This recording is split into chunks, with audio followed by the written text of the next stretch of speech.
হ্যাঁ গো, মেয়েটার শরীর যে সুস্থই হচ্ছে না গো। তুমি তো গুলিটা বার করে দিলে, তবু তো জ্বরটা কিছুতেই কমছে না, কোনো সারও তো নেই। হ্যাঁ গো, একবার হেকিমের কাছে যাব, উনি যদি কোনো দাওয়াই দেন। হেকিমের কাছে যাবে? যদি জিজ্ঞাসা করে যে কার জ্বর হয়েছে, সে আমি কিছু একটা বানিয়ে বানিয়ে বলে দেবো। তুমি চলো, বেশি রাত করে লাভ নেই, দাওয়াইটা নিয়ে আসি। ঠিক আছে, তাই চলো। কিন্তু মেয়েটাকে তো একা ফেলে রেখে যেতে মন চাইছে না, কিন্তু কি আর উপায় আছে বলো? চলো আমি না, তাড়াতাড়ি চলো, এসো। হ্যাঁ,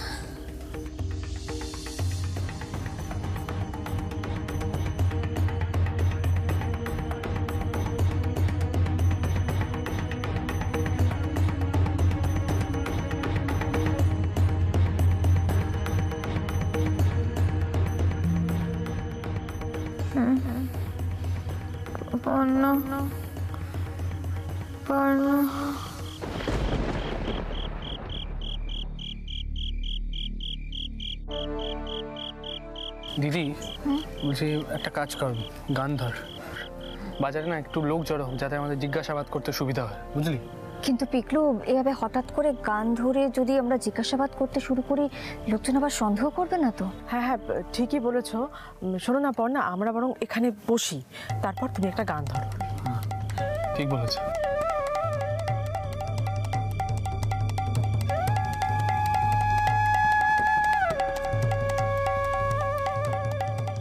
চকু দাদা গো, এই অবস্থায় যে আমার গান আসছে না গো, কিন্তু যতক্ষণ না রুচিকে পাচ্ছি মনটা যে আমার বড্ড অস্থির অস্থির করছে। তুমি শুধু দেখো আমাদের আগে যেন গুম স্বপন রুচিকে খুঁজে না পায়। বনা, এত ভেবো না, গান ধরো। হ্যাঁ সৃজন, আমাদের কায়দা করে সবাইকে প্রশ্নগুলো করতে হবে, বুঝেছো?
সুন্দর গলা মা তোমার, সত্যি মনটা খুব ভরে গেল।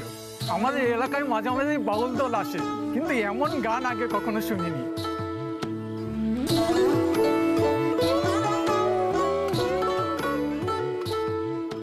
তা মা, তোমার বাড়িতে নতুন লোক এসেছে না?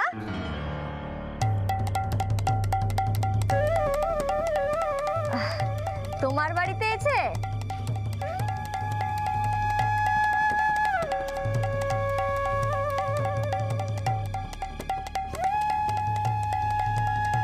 পড়না, এমন হেয়ালি করে জিজ্ঞেস করলে জানতে পারবে নাকি?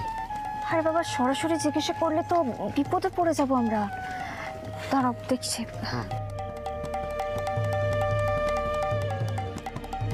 শোনো গো, নদীর পাড়ে যদি কোনো অতিথি ভেসে আসে তাকে আশ্রয় দিও, ঈশ্বর কল্যাণ করবেন।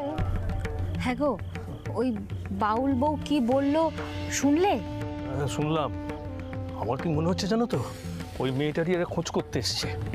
ওই রাগারাগি করে যখন কাজ হলো না, তখন ওই বাউল বেশ ধরে এসছে। কাউকে বিশেষ নেই গো। চলো চলো চলো, পা চালিয়ে চলো। শুনছো?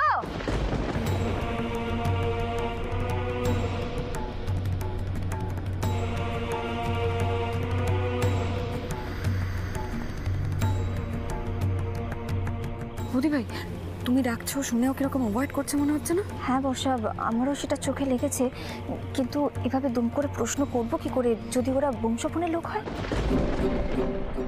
আরে দিদি, পরের কথা পরে ভাববি, এখন ওদেরকে ভালো করে একটু প্রশ্ন করে দেখ না। হ্যাঁ ঠিক বলেছিস। দাঁড়া।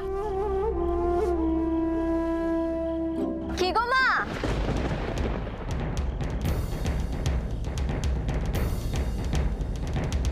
চলে যাচ্ছ কেন গো মা? আমার যে একটা প্রশ্ন করার ছিল।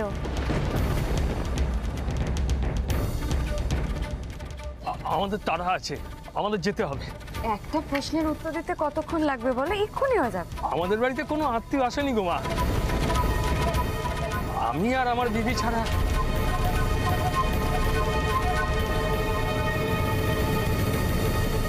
তোমার বাড়িতে কেউ এসছে কিনা এরকম প্রশ্ন তো আমরা করিনি। তুমি জানলে কি করে?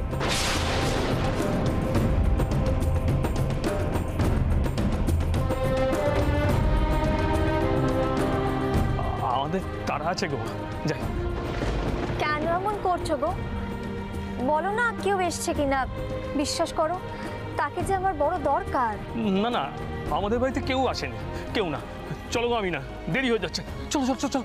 আরে দা,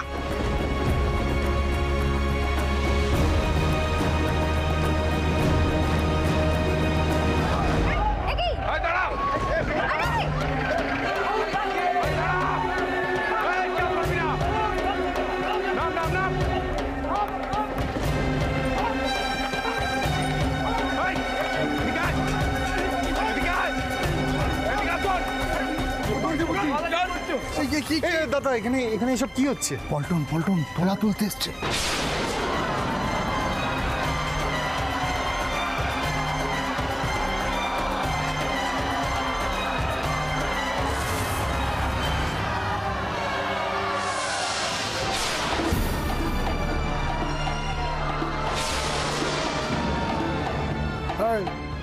সবাইকে ধরে রাখ, কেউ যেন পালাতে না পারে। দিনের পর দিন তোমরা তোলা দিচ্ছ না, অথচ এখানে ব্যবসা করে যাচ্ছ। আজ সবাইকে সব টাকা মিটিয়ে দিতে হবে। ক্ষমা করো বাবা, এবারে একদম টাকা নেই। দিয়ে দেবো ঠিক দিয়ে দেবো। সৃজন, এসব কি হচ্ছে বলো তো? এইভাবে ভরা বাজারে তোলাবাজি হচ্ছে। পড়না, এখানে কোনো ঝামেলা করো না প্লিজ। দিদি দিদি, আমার কথাটা শোন, তোদের নামে কিন্তু হুলিয়া জারি করা হয়েছে। এরকম ঝামেলা করিস না, তাহলে তোদের ধরা পড়ে যাওয়ার চান্স থাকবে। কি মাসি, টাকা দেবে না? হ্যাঁ, আজ তোমাকে মেরেই ফেলবো।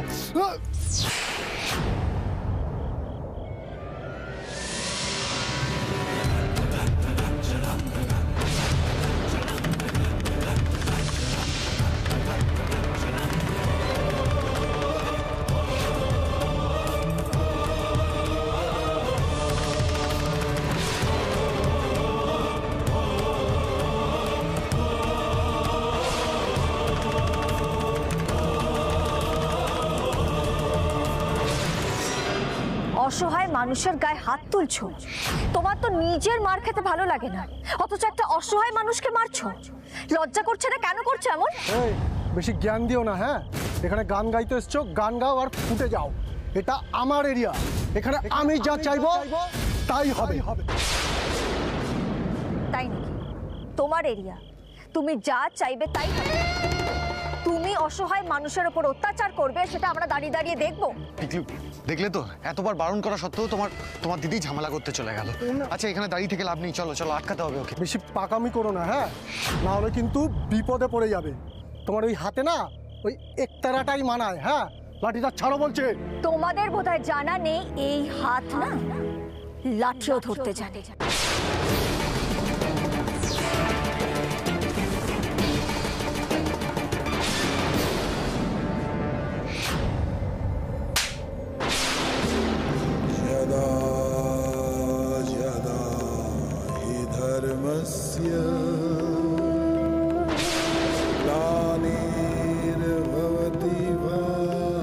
শোনো, আমি নিশ্চিত ওই মেয়েটাই আলোকপর্ণা। ও সবার থেকে আলাদা, ওকে ঠিক চেনা যায়।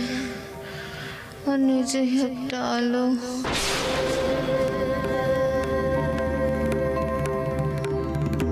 তুই আমার গায়ে হাত দিলি? হ্যাঁ, এবার দাঁড়া। তোমরা সবাই এখানে দাঁড়িয়ে দাঁড়িয়ে কি দেখছো বলো তো? এই 5টা মানুষ আর এখানে তোমরা এতগুলো মানুষ, ওরা তোমাদের কি করবে? তোমরা সবাই রুখে দাঁড়াও, প্রতিবাদ করো, সবাই মিলে ওদেরকে জায়গা ছিনিয়ে দাও। লাঠি শুধু ওরা একা ধরতে পারে না, আমাদের মতন সাধারণ মানুষও লাঠি ধরতে জানে, সেটাই ওদেরকে বুঝিয়ে দিতে হবে। তোমরা চুপ করে থাকো বলে আজকে ওদের এত সাহস বেড়ে গেছে। আজ এক্ষুনি এই মুহূর্তে এদের প্রত্যেকের ব্যবস্থা করতে হবে।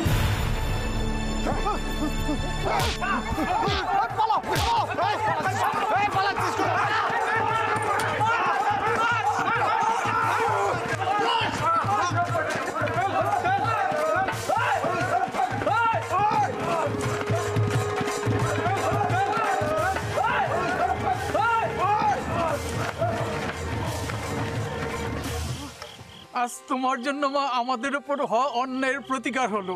বুঝলেন তো, ওরা 5টা ছেলে মেলে আমাদের কি করবে এতজনের? আর আপনারা সবাই সবসময় একসঙ্গে থাকবেন, একজোট হয়ে থাকবেন, তাহলে দেখবেন যে বাইরের কেউ এসে আপনাদের কিচ্ছু করতে পারবে না। মা, আজ তোমরা সবাই এখানে থেকে যাও মা। আজ হবে না গো মা, কাল আবার আসবো। পর্ণা এদিকে এসো। পর্ণা, এটা তুমি কি করলে? আবার আরেকটা ঝামেলায় জড়িয়ে পড়লাম। এখান থেকে আমরা রুচিরার কোনো খবর পর্যন্ত পেলাম না, তার মধ্যে তুমি এসব। সৃজন, অন্যায় দেখলে তো পর্ণা প্রতিবাদ করবেই, আর আমাদের তো এইভাবে মুষড়ে পড়লে চলবে না। আমি জানি রুচির খবর আমি ঠিক এখান থেকে কিছু না কিছু পাবই। চপ্পু দাদা নিজে আমাদেরকে রুচির জুতো দেখিয়ে পথে পাঠিয়েছেন। তুমি ওনার উপরে ভরসা রাখো সৃজন, বাদ বাকি পথটা উনিই আমাদেরকে দেখাবেন।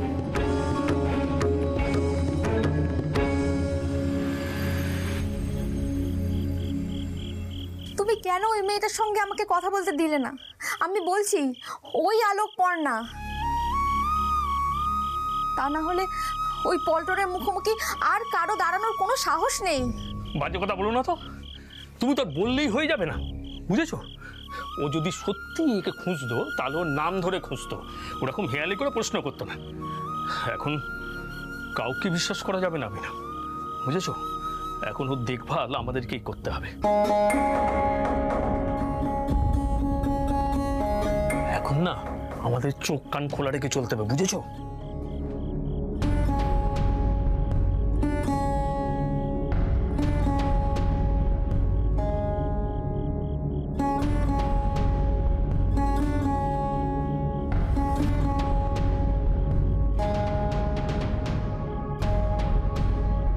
না না না না না না, মানুষ চিনতে আমার এত ভুলতে হবে না।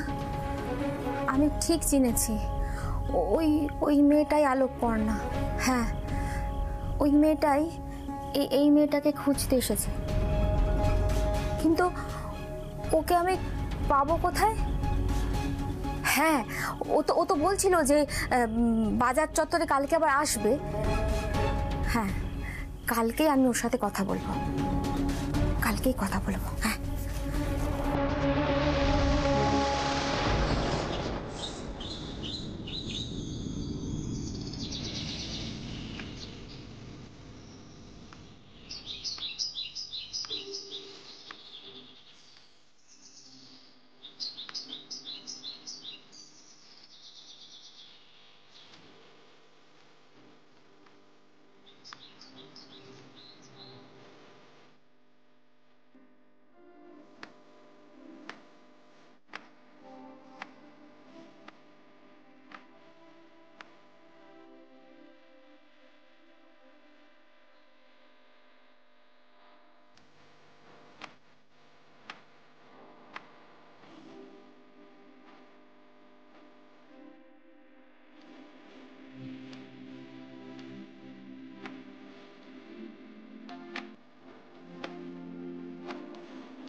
বাবা, মনটা ভরে গেল।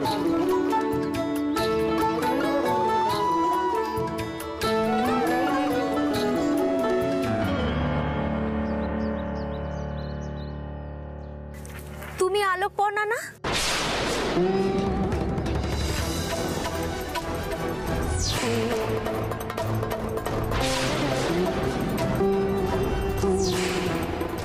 তুমি আমার নাম কি করে জানলে গো?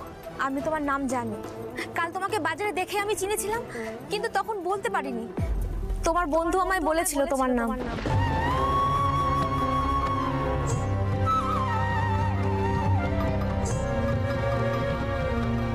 আমার বন্ধু? হ্যাঁ, তোমার বন্ধু রুচিরা। সে আমার কাছেই আছে।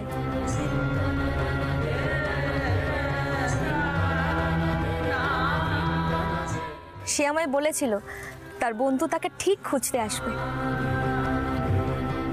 আমি তোমার বন্ধুকে জিজ্ঞাসা করেছিলাম যে তোমার বন্ধুকে কি করে চিনবো গো মা। সে বলেছিল তাকে দেখলেই নাকি চেনা যায়, সে নিজেই নাকি একটা আলো। তারপর কালকে যখন তোমাকে ওই হাটের যেরকম ভাবে দেখলাম না, তখন আমি বুঝেছি যে মেয়ে যেখানেই যায় সেখানেই আলো করে থাকে। তাই তুমি আলোকপূর্ণা না হয়ে অন্য কেউ হতেই পারো না। তোমরা যে কি বলছো? রুচি তোমাদের কাছে আছে? ও ও এত কিছু বলেছে? হ্যাঁ গো মা, আমার মিয়া ওকে নদীর পাড় থেকে তুলে এনেছিল। ওর তো গুলি লেগেছিল। ওই গুলিটা যখন বের করেছিল, তারপর কিছুক্ষণের জন্য তার জ্ঞান ফিরেছিল। তখন শুধু তোমার নামটাই ও বলে গেছে, আর কিছু তো বলতে পারছিল না। সেজন্য কোনো ফোন নম্বর বা ঠিকানা আমাদের কাছে কিছুই ছিল না। তাই তো তোমাদের সঙ্গে যোগাযোগই করতে পারিনি। তুমি শিগগির চলো মা, সে আমার কাছেই আছে। চল চলো চলো, এদিকে পাওয়া গেছে, চলো শিগগিরই চলো।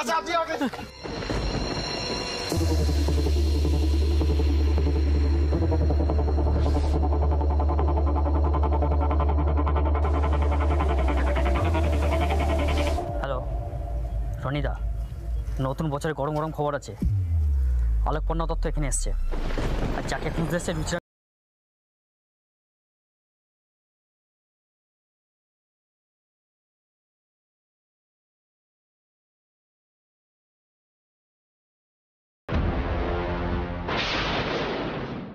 রুচি,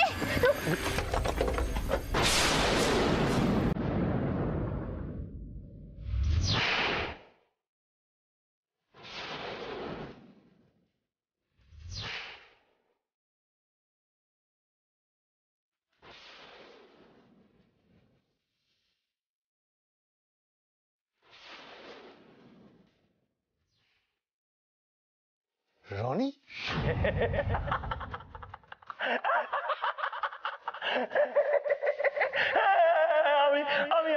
আমি আলোকপর্ণা দত্তকে ফাঁসানোর জন্য রুচিরাকে গুলি করেছিলাম।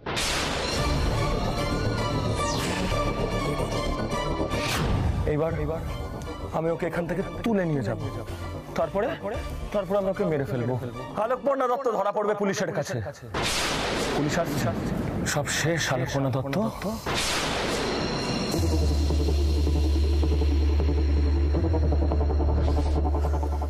আমার তোমার জন্য করুণা হয় Alokparna Dutta.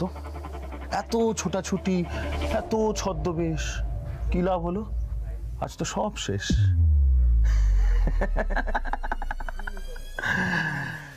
Your game is over.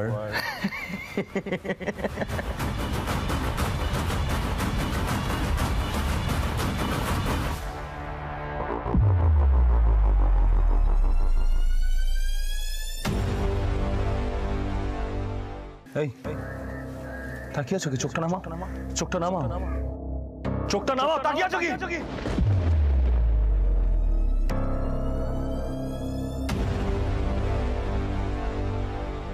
চোরের 7 দিন আর গৃহস্থের 1 দিন। কথাটা শুনেছিস আগে?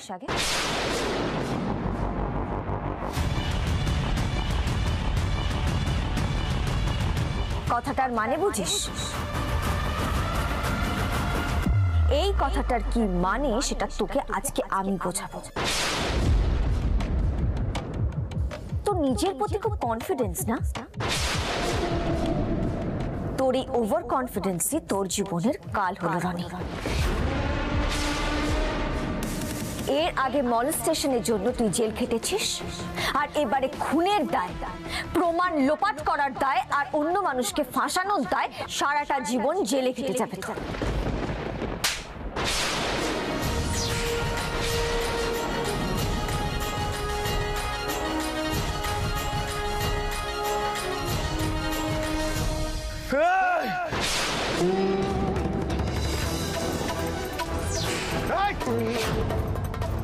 আমার বউকে ফাঁসাবি তুই?